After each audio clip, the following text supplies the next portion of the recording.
would be good. Okay? Yeah. Okay?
2 weeks ago Yeah. to 3 weeks ago, there was snow here.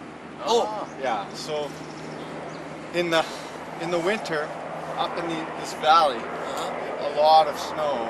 The snow could be up, 5, 6 feet. 5, 6. That's it. Oh, very good.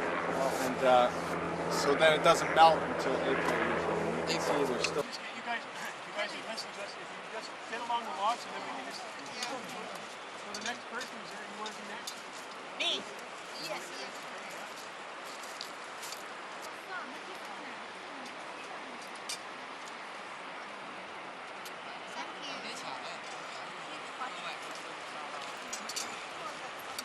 Weight. Okay. The kilo per consumption versus protein is too low. So how do you think the bears here would get protein? How do you think they'd get protein? What Eating. protein? But what? What type? Salmon. Sam, oh yeah. When the salmon come in high concentrations, the bears eat a lot of salmon. The bear eats about 10% of his body weight a day. So if he's 1,000 pounds, he eats about 100 pounds. So he eats a lot of salmon. It just goes crazy. He just builds and builds and builds, and he has to. So what happens with that unique thing that the females do is in September, when the female's been eating salmon and she feels full, that's when she allows the eggs to go inside and grow. So what happens when the cubs are born, they're born in the den. They're only the size of my hand, about this big. There's 20 ounces, 16 to 20 ounces. They're just little guys, and they're born in February in the den.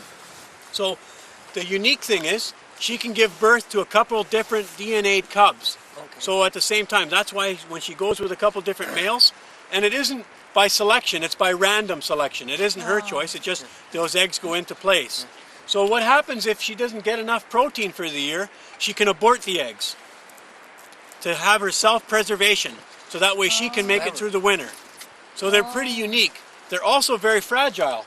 They're not an animal that likes to be bothered by humans. They're really, really secluded, quiet animals.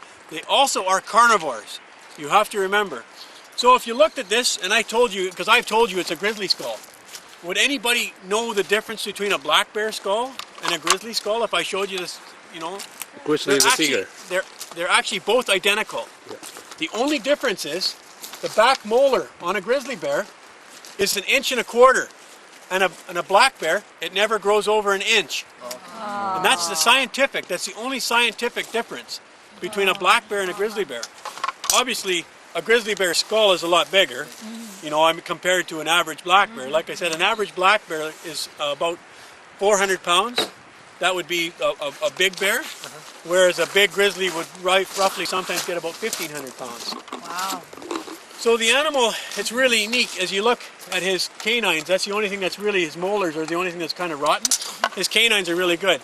So this bear went into a cabin 3 times. And the last time when he went into the cabin, there was kids in the cabin. Oh, okay. So the government said, well, we have to get rid of that bear because eventually he's going to kill some kid on the... So that's what they did. They put this guy down. So in average a year in Canada, between Alberta and BC, we're the only ones, and the Yukon, we're the only ones with grizzly bears. Yeah. And on average, there's probably 3 people killed a year by grizzlies. So grizzly bears are quite predominant towards being predators. But the most dangerous bear is a black bear. Oh. Black bears have a tendency to be animals that eat you warm. So they'll kill you and eat you right on the spot. Whereas a grizzly bear really isn't into eating you. Unless he's starving, unless there's something that's provoked him that you're near his kill. So there's a couple things that are really cool to understand about bears. There's 3 bears. Somebody asked me a question earlier about what would happen if we were sitting here in a bear cave. Yeah. Okay, there's 3 different styles of bears. One is called a defensive bear, an offensive bear, and a predator bear. So the defensive bear is a bear that when we walked in there, she's got a kill in there. She killed a moose. Or she's got her cubs in there, and she's just defending it, right? And that bear is usually just going to come and chase you away. And if you got too close, she may beat you up a bit, but she's really not into eating you. So an offensive bear is now we're walking along the river, and it's very loud, very loud. We can't hear anything, and we walk into that bear. And he's on the offense because he didn't want to go back the other way because we've got him against a wall already. So the only way that he can go is right over top of you. So he's going to beat the heck out of you quite a bit. But he's not going to eat you either. Because he's just trying to get out of my way, like, hey, get out of my way. So the number one bear you watch for is a predator bear. Now a predator bear will walk with his head down, and he won't look at you. He'll just make eye contact every once in a while, just a little bit. And he'll just look like that. And that's what he'll do. And he'll be really very quiet animal. Whereas he won't be looking curious. He'll just be putting his head down and he'll slowly walk towards you. And he'll be waiting for your vulnerable. Whether you're backing up and a little scared and not watching what's going on and you fall, he's waiting for that moment. They're very opportunist animals. They're waiting for that specific time that they can actually get a hold of you and take a bite of you, right? So black bears are really, really bad for that. Black bears are mostly scared of us, but they're really opportunists waiting for that meal. Whereas grizzlies, if they see us, a grizzly uses its nose, and that's its number one sense, is his nose. It can smell a drop of blood about 3 miles away or 5 kilometers. So it can really smell a lot of very, very good. It's a very good receptor. It has 140 microns in it, which are the little sensors inside the nose that pick up the smells. Wow. So compared to a dog has something like 80, an average dog, unless you get into the hounds. The hounds get up to the hundreds and 20s too. So this guy here, like I said, if he managed to get a hold of you, he would easily take your head off in one bite. But his most power that he has is in his arms. The power that he has, this size of a bear could pick up a moose and put him under his arm and walk away. Yet the moose weighs 1,000 pounds. Yet that bear, this one in particular, when he was put down, I was there, and his wrists, where his paw was, were as big as my 2 wrists put together. So that's where his one paw was. His front paw was 9.5 inches across, and his claws were 6 inches. So the damage is really, really significant. So anyways, like I said, you guys can look at wherever the shed went. There, the shed, and look at the skull. But I'm going to hold the skull. I don't want anybody else to hold it. It's a little bit, I don't want anybody to drop it. It's a little bit tender. So only when they become predators, the government has to give an order to shoot them. Well, right? not really. I mean, every bear is an opportunist. Okay. You know, if you were laying on the log and kind of not doing anything, and all of a sudden a bear came and said, "Oh, look, they just had salmon," and they all smell like salmon. Well, I wonder who the salmon is. They must be all salmon. Look, they're all wearing red. Hey? You know, I'll tell the bear, go after the cook. No, and I'll tell the bear to go after the slowest runner. Okay. That's how you'll do it. So, but structurally pretty strong. Yeah. Vulnerable on the side. Very weak here. But here, really strong. So if this bear was to charge you and you shot it with a gun, you'd have to be right dead center or the bullet would reflect. Oh, really? Wow. So you'd be really strong in these corners. It's really significant. So like I said, this happens to be a male, and he can live up to about 35 years old. Wow. This one was only 18 years old, so he's halfway in his prime of life. So the oldest bear that we had to put down had no teeth. And he was 27 years old. He just had gums and very little gums. So, but he had claws, extremely great claws, about 6.5 to 8 inches long. So he had really good claws. So anyways, if you guys want a picture of it, you're welcome to it. Okay. 别人别人刚阿妈拿着啊。他有人他们找一个地方可以上厕所。小心哦，你要小心哦。你跟我拿这个。我就带去了，不要去。You can jump up and down. That's it. So what we're gonna do? What we're gonna do when we're getting down? We're gonna go right down to the park. Right down to where the big trees were. So we're going to go down for 40 minutes, and then we're going to walk you through the forest there because that's really unique. Normally we'd stop on the way up. We would have stopped twice, but because we're limited for time, we don't stop. So now we're going to miss that, but we're going to take you through that older forest, and that forest is really significant. So. Thank you. Yes, sir. Okay, so if you guys can kind of just sit down and get yourself situated. 小心别摔哈！我在射呢。他射向你了，害羞，背景。他在射你们呢。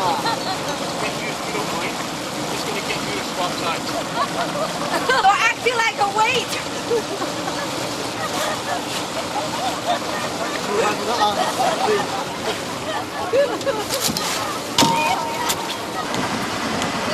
这不是哪1、2、3？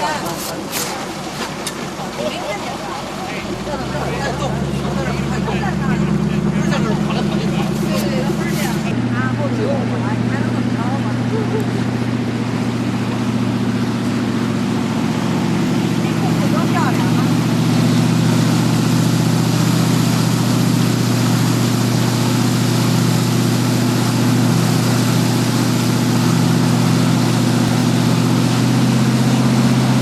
怎么着嘛？ 现在在。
See that bright green? Yeah. Okay, you see that bright green? It's bright green on here. Yeah. So they take the bright green, scrape it off, as much as the green, only the green, right? They make it into a ball about this big, and then they can wash with it. Oh. They wash their skin, and it takes all the impurities out of your skin. And it's very, very healthy plant. But it's a lot of work to do it. Yeah, because of the So- spark here. Huh? Yeah, because of the spikes. Yeah, So what they did is they used to take a piece in the fire and burn off all the spikes, and then they scrape it when it was in the clever, fire, yeah. right? What they call it? It's called Devil's Club. Devil's Club. Do they sell this kind of Yeah. yes, salmon berry? Salmonberry edible, Yeah, you bet. salmonberry and wild. You know, Pardon me? they used it for a lot for medicines again. Oh, It's an okay. important plant for 多 medicines. 不要动。 It has the yellow blossom, right? Western hemlock, totally different tree. And then the one in the back's a red cedar. But they all grew out from the nitrogen. So what happens with salmon? When all those salmon, in the fall, this river has a couple thousand salmon going up it, probably about 30,000 salmon. Not very many compared to our other rivers that have a million. But this is 30,000. So what happens when those salmon carcasses, they all spawn and they die? So the chemical makeup of salmon, when they go to the ocean, they gather two different carbons. One is phosphorus and the other is nitrogen. 79% of their body makeup is nitrogen. So what happens when they die, and they spawn, let's say 2 miles from here, and they try to do their thing, and eventually they die from lack of air and become a metamorphosis like a butterfly. They grow old and they die. So that carcass of nitrogen, you can imagine 79% of that body is nitrogen. So then what happens is that carcass, it decomposes on the river. It rots away, sometimes through the sun, and sometimes bacterias, and a bunch of bugs come, and they lay little eggs in it. It becomes maggots, and all this stuff eats it away, right? Eventually, the river comes up and flushes it. It gets a rain, and all that nitrogen then gets pushed down the river, and eventually it works its way into the sides. So this makeup of this tree feeds off the river, because even the bears catch a fish out there. They bring it into the forest and eat it. So it's really significant. The salmon are really just as important to these trees as the trees are. So we'll just keep walking, and you guys will love it. And pretty soon there's nothing underneath anymore. So what happened is this whole place, because it's built on riverbed. So it's built on very loose material, not solid big rock. It's built on sand. So when it's really windy in here, the trees can fall over. So it's very dangerous in here too, because these big trees fall over. So, but as we go through, you'll see it is really important. So these are lichens, right? So this one is called witch's hair, right? And this one is a figglewort family, and it's called leaf lettuce lichen. So each one of these are air feeders. They live in the trees, and they feed off the air. They don't feed off the soil. It's alive. That's alive. It breathes. It gets its food from the rain, and it gets its food from the air. It sucks it up from the air. So they're nitrogen feeders, but they take it right off the air. So these are really cool. Even though it looks dead, they're still alive. It's a Go ahead. it's a kind of fungus. Yeah. Well, it's not. No, it's not a fungus family.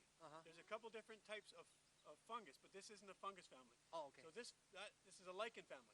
Oh, okay. And then there's inside there's lungwort and figglewort, which is a different species. So in the wintertime, when it snows lots, this is beautiful for the big moose, because there's no snow in here. You can imagine being next to this tree. There's no snow. It's all sheltered. But in here, there's lots of snow. But beside the trees, so in the wintertime, when the snow is 5-6 feet, okay, the moose like to be in this old growth forest. It's really significant. So these, go ahead. Between the tree have a snow. No, there will be no snow underneath those trees, Oh, okay. It's a shelter. because the canopy captures it all. Some mouse here. Yeah. Well, it's wild. It's wild. This is as wild as it gets, guys. Well, mouse. Yeah, a wild mouse. It's a moose. See where Greg is standing? See, remember what I told you about a tree decaying underneath? Can you not see it? Like there was a tree laying here? And remember what I said about the group? And if you look, the tree, the furthest right beside Greg, is a spruce, and the one that Greg is touching is a hemlock. So even out of that one tree was really significant. A bunch of different species grew out of it. And so these old growth forests, this is what this is classified, is very rare, because intact, it's its own ecosystem. because what it does, these average tree heights are 260 feet. So what they do is they keep this area cool during the high temperature in the summertime, and they keep it at a constant. So what happens, this is really unique because this is its own micro area, microclimate. It's like a small little ecosystem all by itself. And it has its all uniquenesses that another forest that is newer can't even compare to. So that's why it's really significant that we try to protect as many of these little sites as possible. Because to be able to 300-year-old trees on average, or 400-year-old trees on average, is pretty rare nowadays. Because everybody sees that the factor on one of these big clean spruce, which is probably worth about $15,000 or $20,000 a piece, everybody says money, money, money. And what the problem is there's not so much of this left anymore. These are very rare. Even here, like as a kid, for me to go find these things, where these unique forests, they're very far and few between. So it's really important that we try to make sure that we try to protect them as best we can. And Why we this is didn't the see fell any- down again, right? And it shows you the beginnings of an Yeah. earth cell. You know, it's really cool. Like, it's a really neat thing. Yeah, no, it's who cooks for you, who cooks for you all. Here's one here. It's not. This is It's a devil's club. Double club. Yeah. But a lot of people use it as a lavage. They wash themselves. So, but they, Anyway, we believe in those sort of things. in the beginning part, about a week ago, the cottonwoods bloomed. And the cottonwoods have their unique smell to them. And if you close your eyes, you know it's spring. You know you're in cottonwood season. You smell a skunk cabbage. When we were coming down the corner of the river, we were going really slow. We could smell a skunk cabbage coming out of the forest. That's what that smell was. It was skunk cabbage. Okay. And it's really significant because it only comes in the springtime. And it's also a really important plant because in the springtime, the way the plant works is how important it is for protein. It's pure protein. So that means absorbed protein. So in the springtime, it's 12% pure protein, right? Any other plant is crude protein. Like any other plant that you ingest would be, you'd have to ingest a pile of it to get any amount of protein out of it. Whereas skunk cabbage is pure protein. So to be 12% pure protein, it's one of the uniquest plants we have. So grizzly bears in the springtime, after they come out of their den sites, they usually dig down and they eat the leaves that are under the ground. They don't really eat the roots because the roots are pretty far down in the skunk, like a dandelion. Dandelion goes way down. Well, these skunk cabbage, the roots are way down. They're about 3 feet under. But they eat the leaves that are photosynthesis prone, which means they don't get any sunlight. They're white. So the bears eat those. They ingest them. And through the toxins that are inside that plant, this cleans the bear right out. It cleans them right out. It gives them lots of energy, lots of protein, but it also helps his digestive tract to kick in. So it's a really unique plant. Yeah. Piano keys, piano keys, and guitar wood. Yeah. So It's very expensive. a piece, if this wood is correct, some guys that are looking specifically for guitar wood, a piece that's only about 10 feet long may be worth $30,000 if it has the right grain. I mean, I've seen some stuff that the First Nations people had, and guitar people went absolutely crazy. The guy was cutting it for firewood for his house to heat his house, and the guy's going crazy. He said, "What are you doing? You can't. I'm buying it all. Everything. Don't split any more up. Don't make it smaller, because it's a beautiful wood." So again, it's hard to get. You know, it's a really unique tree again. So it's really important that we again preserve as many of these structures as possible. What's the name again? Sitka spruce. Spruce. Yep. It's way the heck in the middle of nowhere. It's a 3-hour boat trip with our boats. It's a long ways off, but it's cool. So Frank, All plants and really thick. But what happened is man came here, we cleaned it, made it all pretty for everybody to sit and camp in, and then we realized we were actually hurting the forest. We weren't smart enough to think, oh, well wait, that's not original. Original is what we want. so that look. This pink crab. 但是也足够大。拿一个海鱼。 Dungeness. Oh, there you are. That's pretty good-looking crabs, eh? Yep. Future there, Adam. Well, ladies. 啊，这里也可以做。 That's okay. No problem. I also own a small riverboat in which I provide tours of the circle. But actually, we've also done a lot for our tour group. So we also have a certificate of Approximately 540 students, and we're a unique district because we teach our language and culture in our schools. And I believe that we have a good opportunity for our friends from China to come over and view our Nash Valley, because we believe that we have a lot of fishing there, a lot of hiking, and cultural activities that would be sure for everyone to enjoy to come to our community. Thank you. And my profession, I'm a certified general accountant, and I work as the senior administrator with the La Calzat village government. And our community is the community that our dancers will be going to Beijing in October, and we're really looking forward to that trip. And we're looking forward to the opportunity to work with you as well.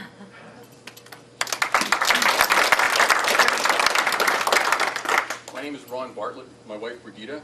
We live in Kitsim-Kalem village, which is the Tsimshian village, whose territory you're standing on, and we welcome you to our territory. But we also have a village just outside of Terrace. There are two Tsimshian villages, Kitsim-Kalem, Kitsalas, and we do welcome the delegation from China. My profession, I'm with Northern Native Broadcasting, CFNR Radio. We broadcast to all the villages around the area, plus the cities, and we'll certainly bring the news of this forward. Oh, so, thank you. Thank you again.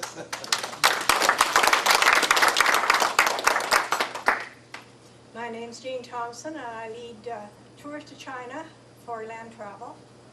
And I've been doing this, doing tours to China for about 15 years now, so I've been pretty well all over the different parts of China.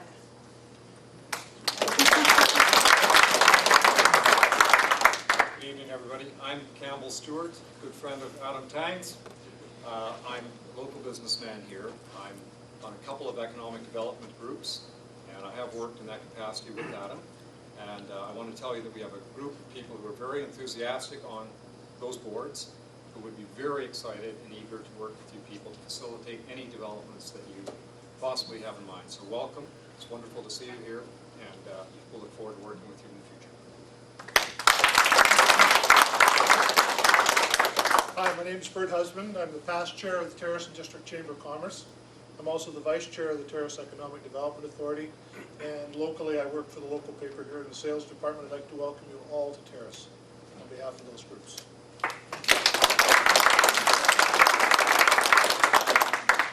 My name is Bill Melange. I'm a member of the Terrace Tourism.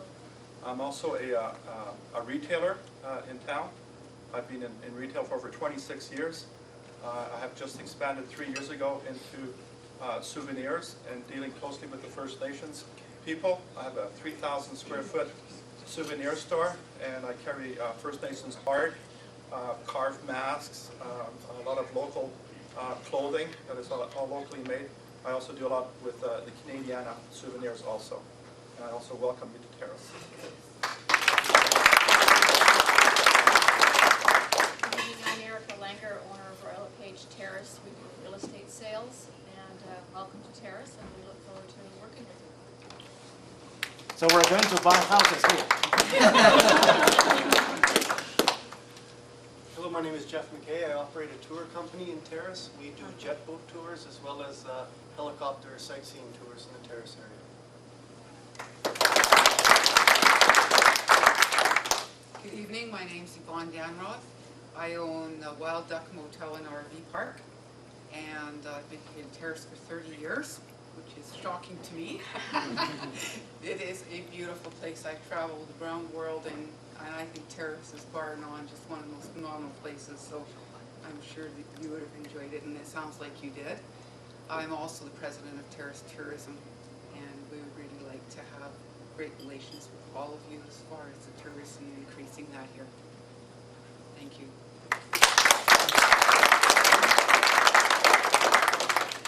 My name is Dulce Clemic with the Best Western Terrace Inn, and it's been wonderful having you here, and come back very often. My house is open to you. We'll be here again. I'm Jocelyn Lindenbach. I'm with Do Sales with Hawk Air, and you experienced our service already. And we just look forward to working with you in the future and sharing our service and the area with the Chinese community. Thank you. Don Taylor. I'm the Executive Director of the Terracin District Chamber of Commerce, and my wife Charlene. On behalf of the Chamber of Commerce, who is the voice of the small business people in Terrace, we welcome you and look forward to a very happy, harmonious, profitable relationship in the future. Welcome, and we look forward to that. Thank you. And I'm Bessie Clark. I'm with Land Travel. Yes, George's wife, and she can cook good Chinese food. George works for me.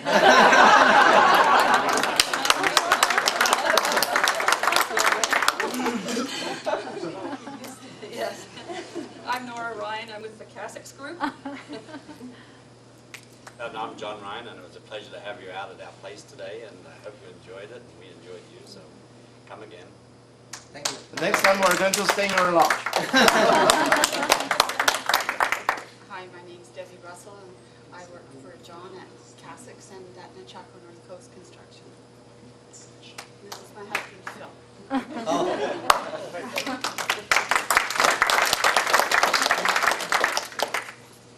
Hi, I'm Alan Torn. I'm with the Lichen Village Government. I'm the Capital Works Manager. So I'll probably be working with you if you have developments that you wish to pursue in the wonderful village of Lichen.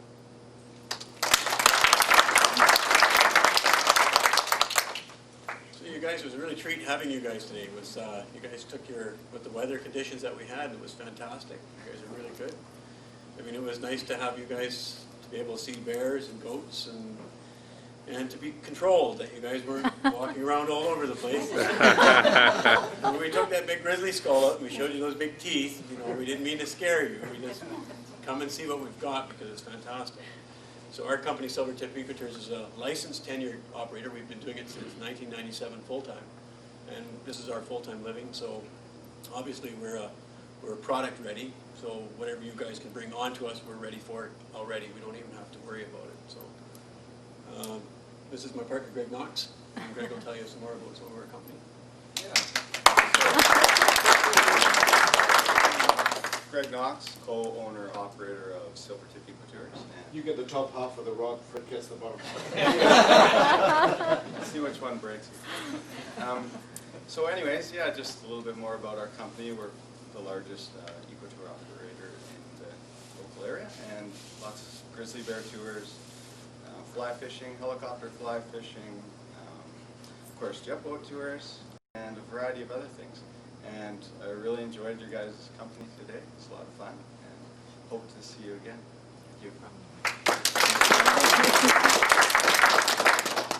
I'm Bruce Martindale. I'm a director with the Chamber of Commerce. I also own the local bike shop, so I think we have a good connection since pretty much all of my product comes from Taiwan or China in one way or another.